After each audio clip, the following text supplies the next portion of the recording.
Tinatakpan ng Beijing sa ngayon na kapital ng China ang mga lumalabas sa ilang mga foreign media ang kaguluhan sa nasabing lungsod. Sa mga lumalabas na video nakuha ng ilang mga motorista at mga lokal sa Beijing, tinatanong ng mga ito kung ano nga ba raw ang nangyayari sa kanilang lugar na tila nangangamba sa kanilang kaligtasan na para bang magkakaroon ng isang digmaan. Ayon sa ilang mga balita, posible rin daw na nagkakaroon ng turmoil o kaguluhan sa loob ng panggobyerno sa ilalim ng kanilang supreme leader na si Xi Jinping. Sa ilang mga payagan, sinabi ng mga ito na ang isang kilos protesta ay kinakasa ng ilang mga Chino laban sa kanilang gobyerno dahil sa mga reklamong pang-aabuso sa mga karapatang pantao ng mga mamamayan doon. Sa kasalukuyan, nagkakaroon ng media blackout, hindi lamang sa Beijing kundi maging sa kalakhang China, maliban na lamang sa mga hawak nito mga mass media outlet na patuloy pa rin ang pagpapalabas at pagpapalaganap sa mga magagandang nangyayari sa bansang China.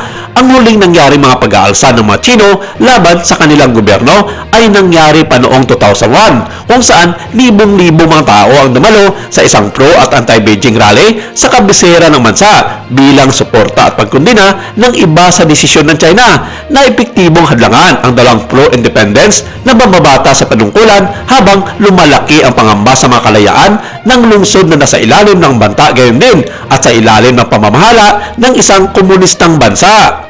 Inunahan ng desisyon ng Beijing noong mga panahong iyon ang desisyon ng mga korte ng Hong Kong kung dapat bang madiskwalipika sa parliament ang mga mababatas na sina Baguio Leong at Yao Weicheng matapos ang sadyang maling pagbasa sa kanilang mga panunumpa sa panunungkulan, pagsingit ng mga panlalait at pagsuot ng mga flag na may marking nakalagay, ang Hong Kong ay hindi parte ng China. Noong mga panahong iyon, napakaraming tao ang nagwawagayway ng mga watawat ng Chino at sa kabila din ay watawat naman ng Hong Kong na pinalibutan ang punong tanggapan ng gobyerno bilang pagpapakita ng suporta sa hindi pa nagagawang desisyon ng Beijing na binabatikos ng mga aktivistang makademokrasya at mga eksperto sa batas bilang isang malaking dagok sa kalayaan ng hudisyal ng Hong Kong. Ang mga taga-suporta ay umawit ng mga slogan tulad ng labanan ang kalayaan ng Hong Kong, suportahan ang interpretasyon sa rally na dinaluan ng mga mababatas na maka-Beijing.